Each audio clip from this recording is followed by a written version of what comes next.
Ketel Marte is on the trade block, and boy, would he look great hitting in between Francisco Lindor and Juan Soto.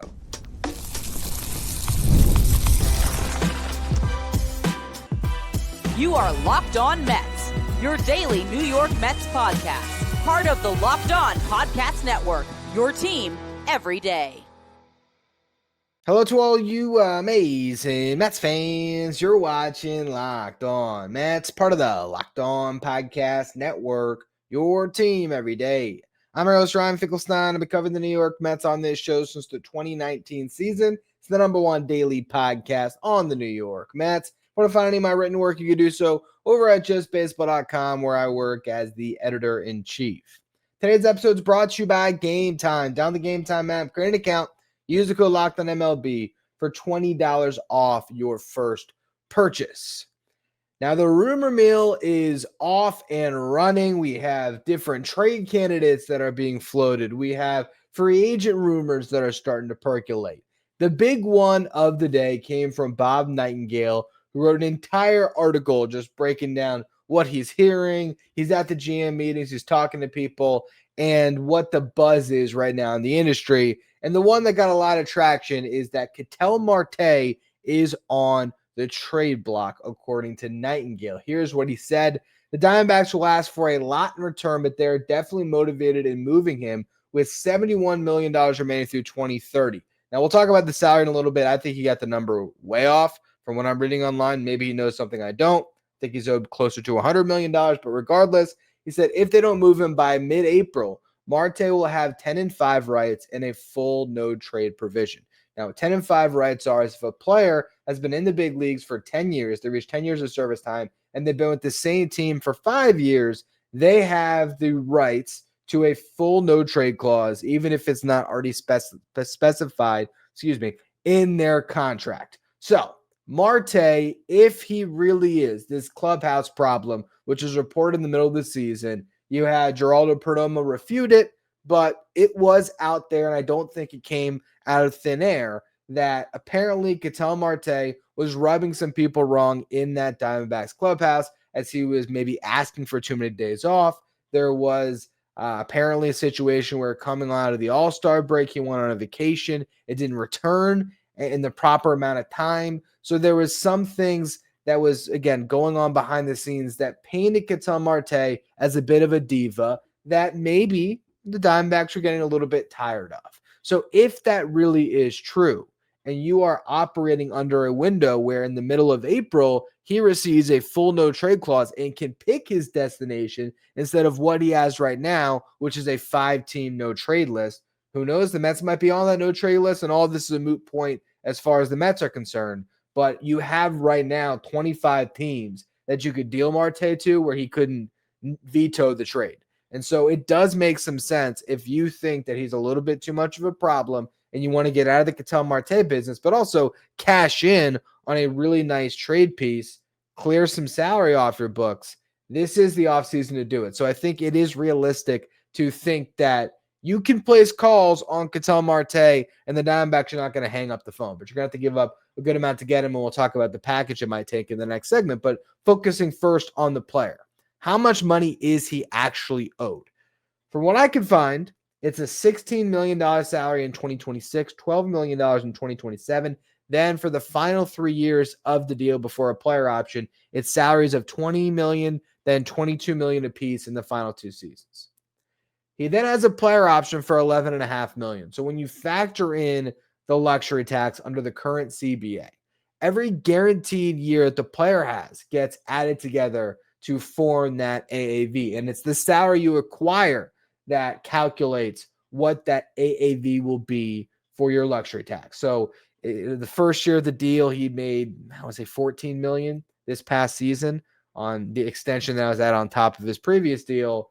You know, the Diamondbacks might have had a little bit of a lower luxury tax number than what the Mets would be picking up here. But the Mets would be taking on, again, $92 million in salary over the next 5 years, plus the $11.5 million player option. So it comes out to $103.5 million.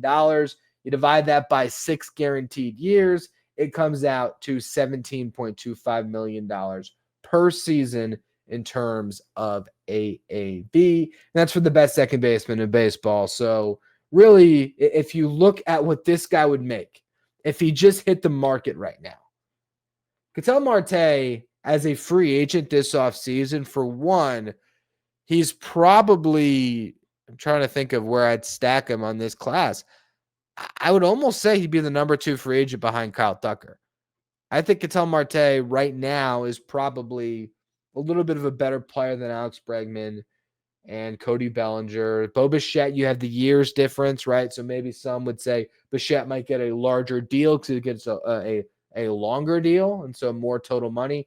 But I really think Ketel Marte, if he was a free agent today, he'd be looking at close to $200 million over a 6-year deal, the same time commitment that you're talking about, where he's going to be making half of that. So money-wise, he's a steal.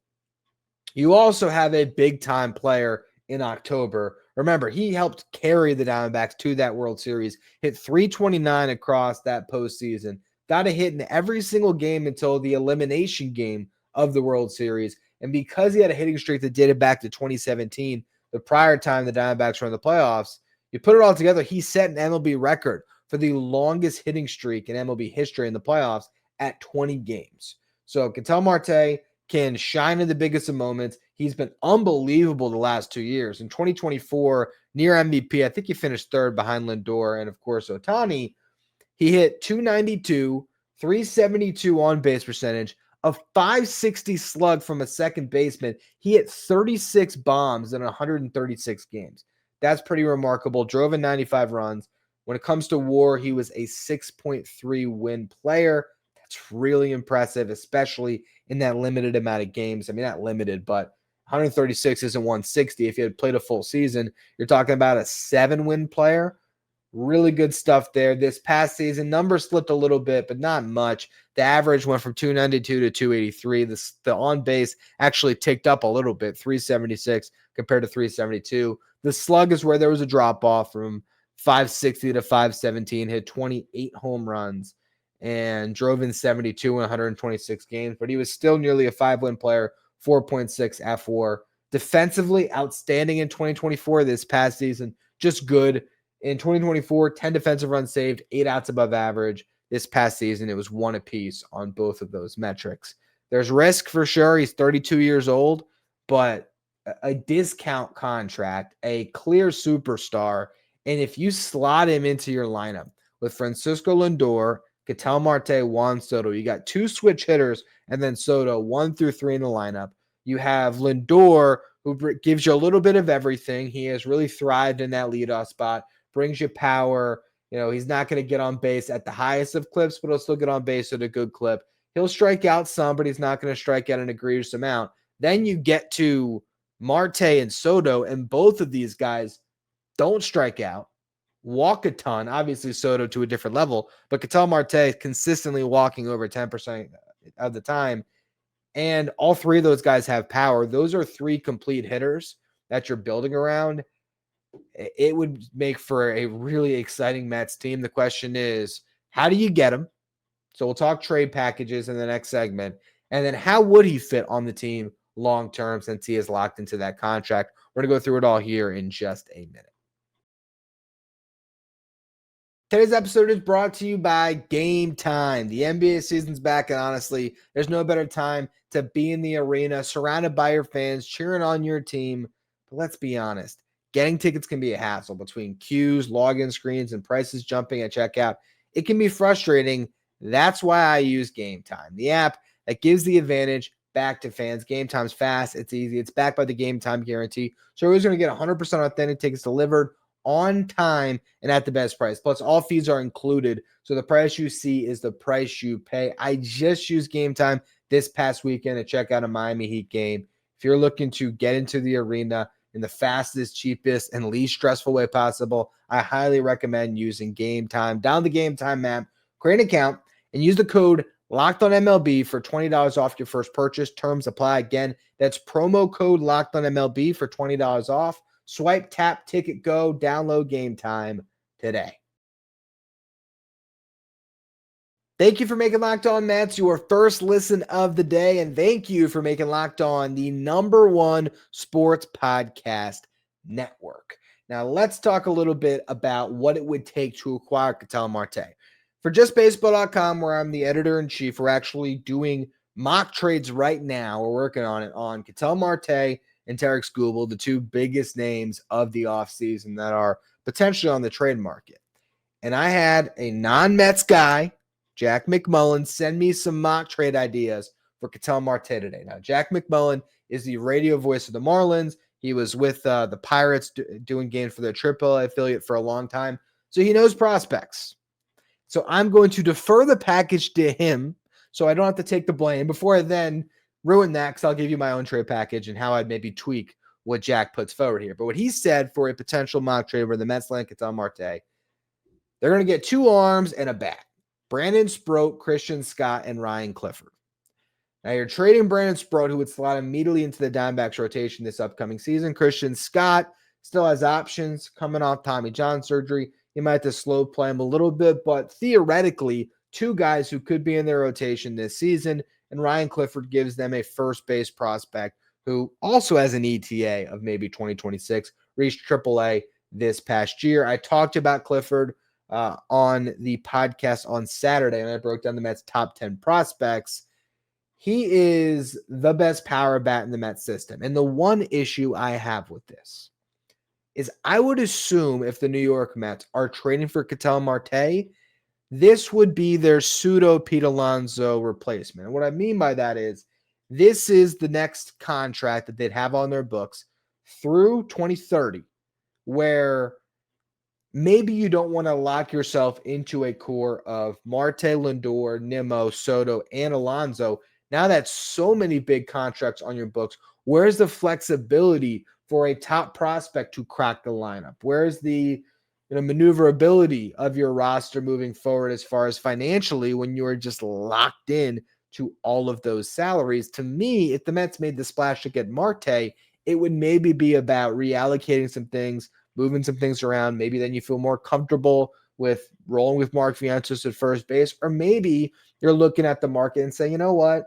Yes, Pete Alonso is great. We love him, but he's going to make $30 million a year. We just picked up Ketel Marte in our lineup. Let's go out. Let's get Ryan O'Hearn, who actually talked about, I believe it was yesterday's show. Let's get Ryan O'Hearn, bring him into the mix to be our stopgap first baseman until Ryan Clifford is ready. And you'll still have Mark Vientos on the roster. So Vientos can DH, can play some first base. You'll have O'Hearn. Marte's your second baseman, and you have that opening for a Ryan Clifford eventually. I could see it making sense for the Mets if you're locking in Marte at second base, that you want to keep first base more open and flexible. You just don't want to tie up that much salary to Pete.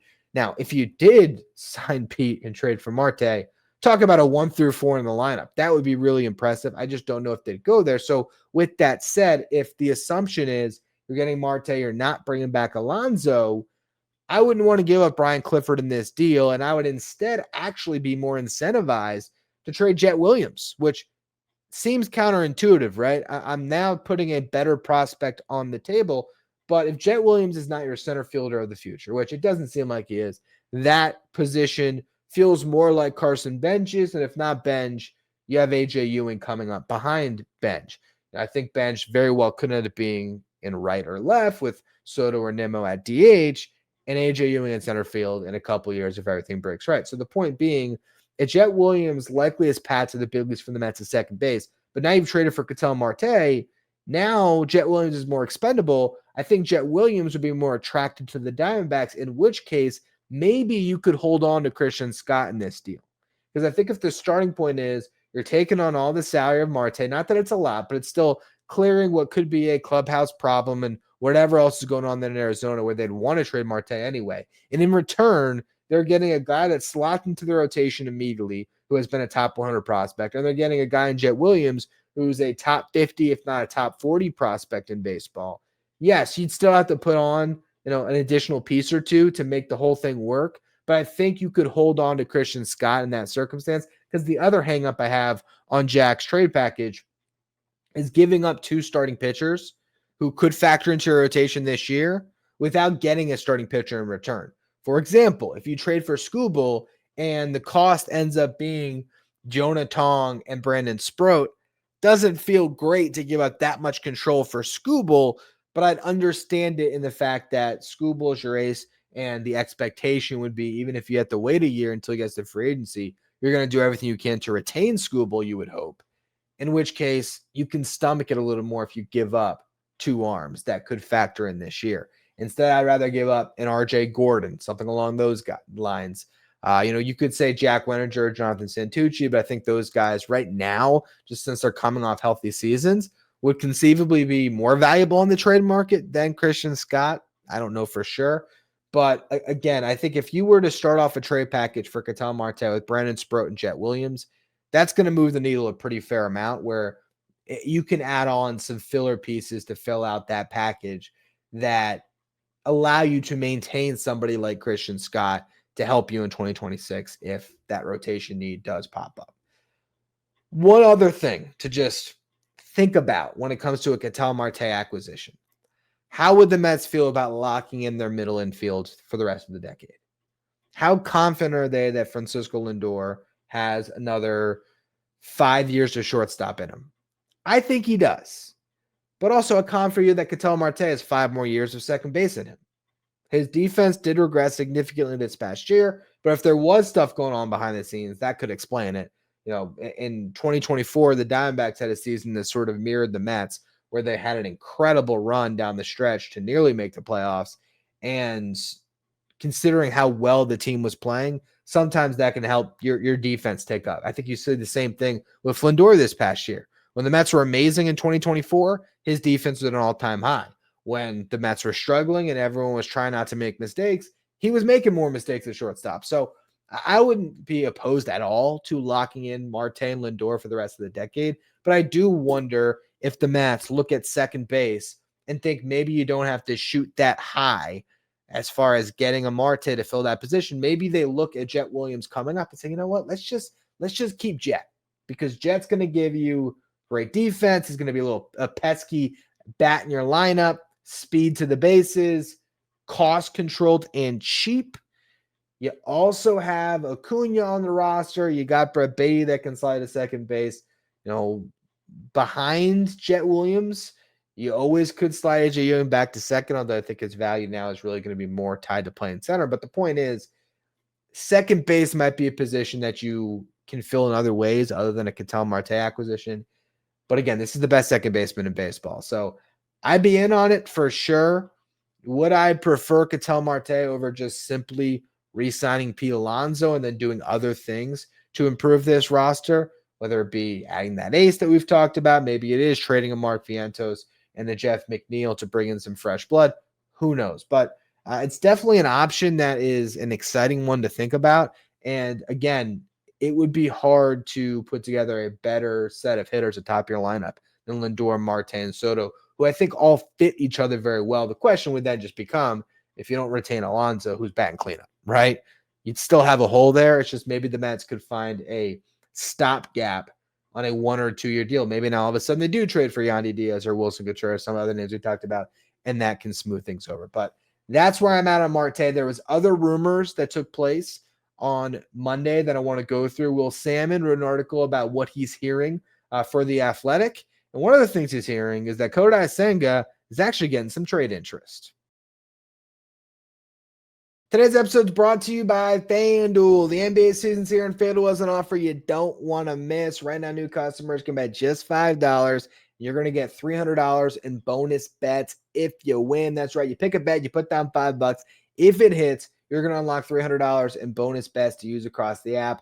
I love using FanDuel because it fits however you like to bet, whether it's player props, building a same-game parlay, or even jumping in line as the action unfolds. It makes watching football and basketball even more exciting. We got a little something riding on the action. Whether you're a casual fan or you love diving into the stats, FanDuel is going to make the game day experience so much better. It's quick, it's easy. It's the best way to add a little more energy to your Sundays. So if you're ready to play, download the FanDuel app now by visiting FanDuel.com to get started. That's FanDuel.com to place your first $5 bet.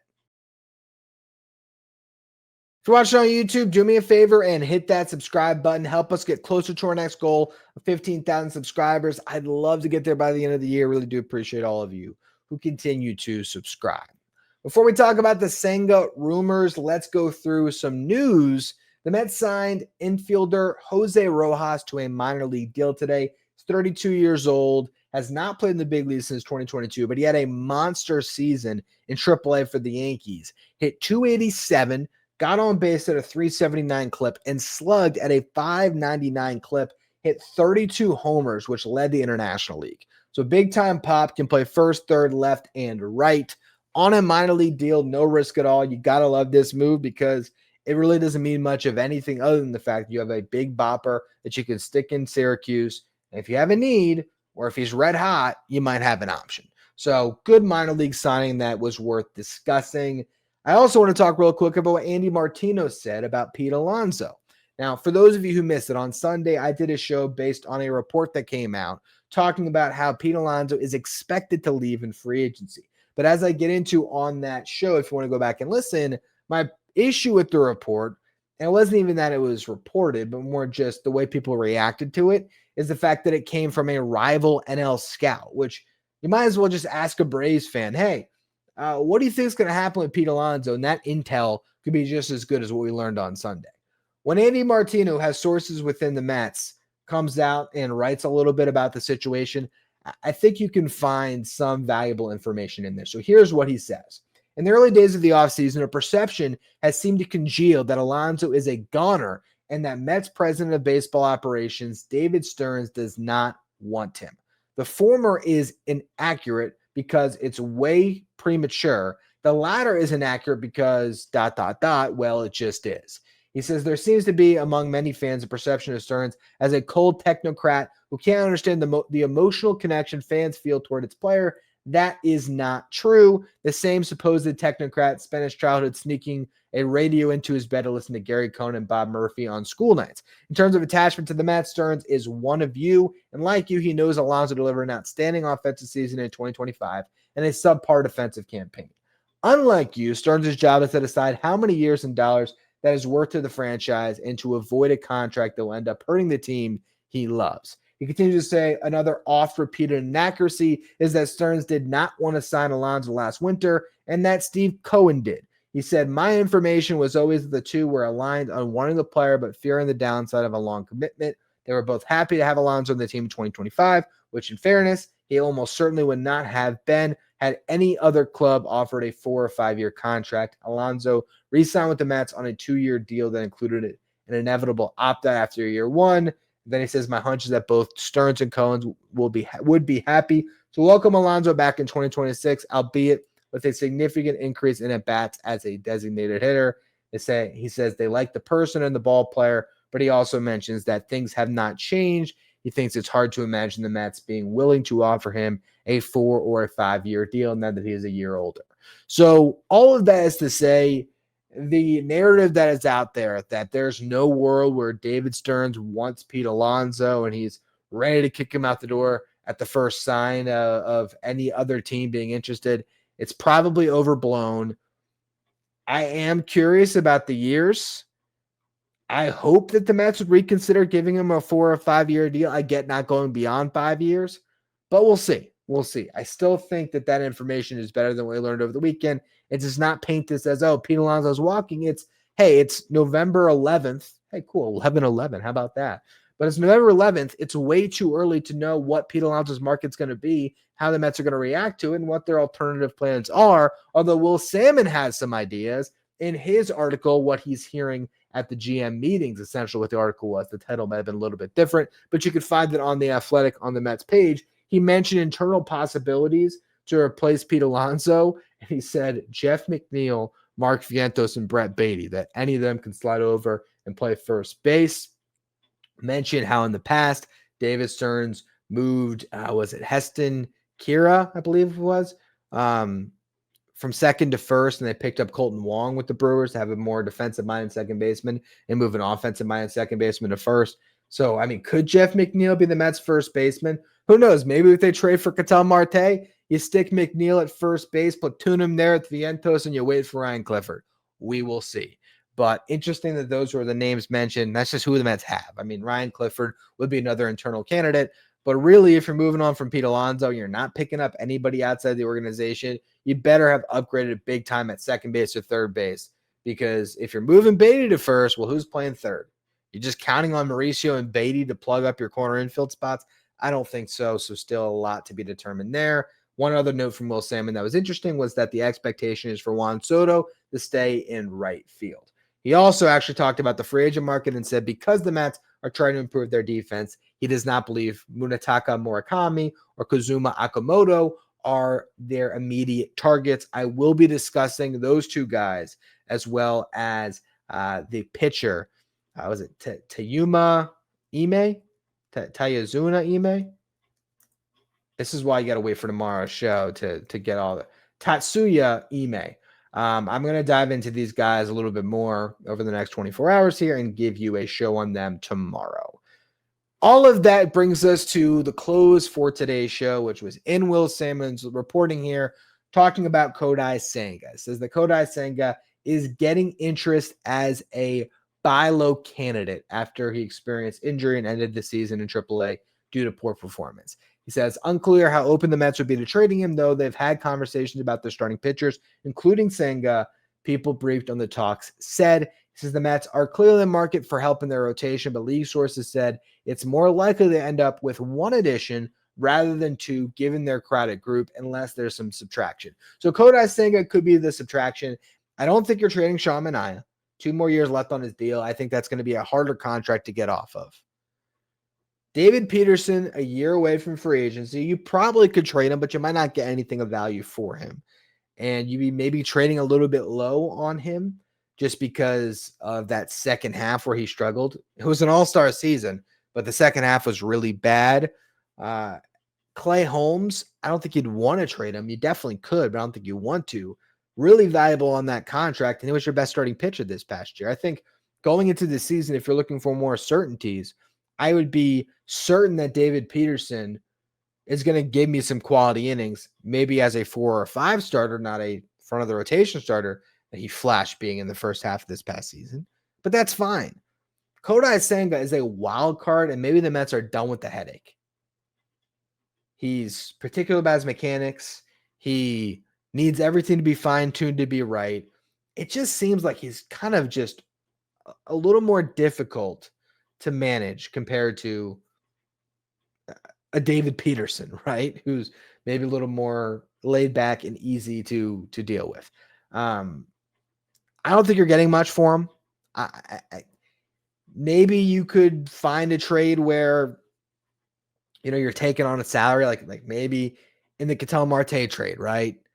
The Diamondbacks, who are still trying to win, like Kodai Senga, the pitcher, at that dollar amount, and say, you know what, we'll take them and maybe hold on to a prospect, right?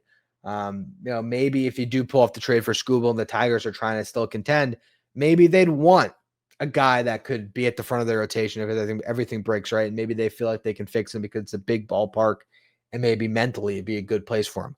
Who knows? I really think you're talking about a team that basically takes the salary. It's almost like a free agent acquisition, the same way that the Cubs dumped Bellinger to the Yankees last year. Cubs didn't want to pay him anymore. The Yankees were happy to. And so you make a trade. I think that's what you're looking at, where you get a throw-in prospect and you move on with life without Senga. And then that would then open the possibility to add 2 arms this offseason instead of 1. I think it's worth doing a full show on at some point where I can look at landing spots that make some sense.